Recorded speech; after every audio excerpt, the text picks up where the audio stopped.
Guys, ito sila oh. Apat sila oh. Ito pure na white. Yun oh. Umuwi kami, dinala namin ng pagkain. Kasi ito sila dito, iba. Gusto nila yung aso. Pero pag ayaw na nila, palabas nila ng bahay, pakawalan na nila. Ngayon, nanganak yung ina. Dito oh. Sa may malapit ito sa masjid. Kaya dito kami, binalikan namin. Dinala namin ng pagkain. Ayan, apat yan sila. Ito na isa. Kanina tahol-tahol siya sa amin. Yan oh, nilagyan ko ng tubig. Ngayon, binalikan namin, nilagyan namin ng ng pagkain. Kawawa naman kasi. Yan oh, tabatsuy oh. Siguro mga 1 buwan pa ito mahigit. Wala ditong ina. Iwan ko kung buhay pang ina nito. Binibigyan naman ng mga tao dito nagtrabaho sa building. Pero ayan na isa oh. Ayan oh, yung isa oh. Yan isa pa oh. Yung sulang nalabas. Ayan, yung isa pure na white. Yung sa gitna, yung mataba. Binalikan namin, nabigyan ng pagkain. Yan oh, natahol sa akin kanina. Matapang siya. Wow. Sabi niya, akala ko pusa kasi pag ko ituta. So iniikot namin dito. Ay. Aso pala, mga tuta, apat sila. Kakute naman nila oy.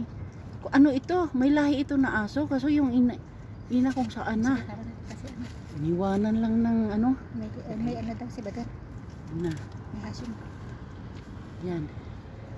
Yan oh. Ito yun sa ito. Nagbuta sila dito. Ito tangki ito guys. Yan oh, ito oh. Tangki ito ng lalagyan ng tubig ng gumagawa ng bahay ba. Ganito sila. Tapos yung mga trabahante dyan kumukuha ng tubig. Yung mga nagtatrabaho. So ngayon yung ina ng aso pag nanganak dito siya. Dito sa ilalim. Pinapakain naman ng mga tao. Yan na oh. Uwi na kami guys. So hanggang dito na lang.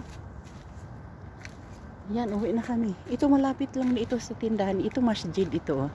Yan, malapit lang ito sa amin.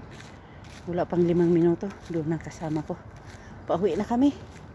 Pinawisan ako kasi naglakad-lakad kami ba. Umiikot kami dito sa sa isang block. Hindi namin naikot lahat kasi nadaanan namin yung yung tuta. Kita ko yung tuta, akala ko talaga yung kuting.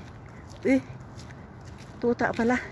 Akala namin isa lang. Nung sinilit namin sa ilalim, 4 pala sila. Ayan. Mientras wala pa dito yung amo naming lalaki, gabi-gabi, mag-iikot kami, maglalakad. Ayan, may dagdag kaming pakainin. Dala namin ng pagkain. Tingnan nyo, ang takaw ng pagkain. Lagyan mo rin ng tubig. Ayan, ito, pauwi na kami. Lalakad na kami. Nasama ko. Lalakad na kami pauwi. Shortcut lang kami para madali. Kasi itong subdivision nito, hindi pa siya totally tapos marami pang gumagawa. Kaya dito, para naman pagpawisan kami kasi ngayon, winter na dito. Pinsan nilalakad namin papunta ng Parjamia. Kumbaga sa atin yung government na tindahan, waga nila, cooperative. Pero maliit lang, basta sabihin na branch lang baga. Kaya, ayan.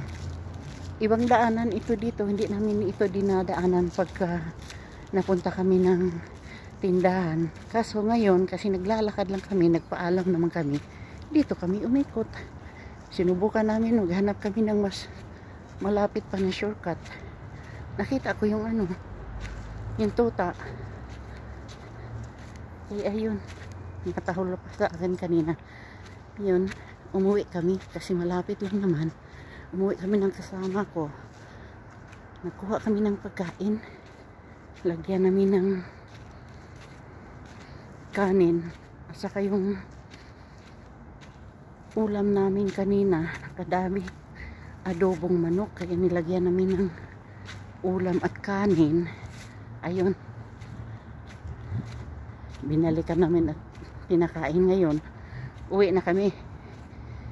Kasi mag-prepare na ng pagkain ng alaga. Yan oh. Pang ito? Pang-4 mula sa bahay ng amo. Ano dito guys, alas 8 ng gabi na. Yan o, ganito dito pagka winter. Ayan, malapit na kami sa bahay.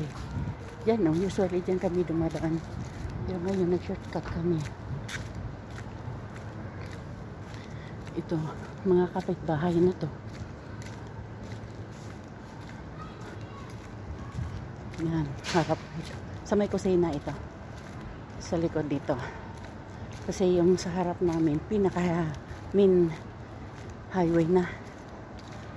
Ito sa likod.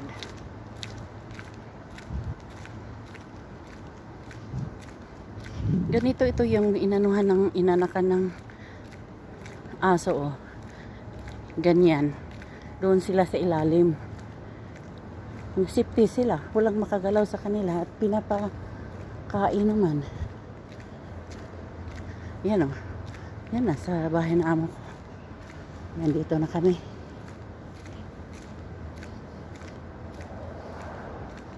Diyan na yung amo kong babae. Yung sasakyan niya.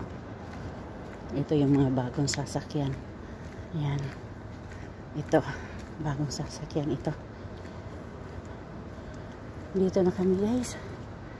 Yan o. Number ng bahay. Dito na kami sa kusina. Sa likod. Kaya yan dito na lang. Kasi magkasya na daw sila. At dito na sa bahay. So bye bye na. Dito na kami. Your neck, you have those things. Your neck, you have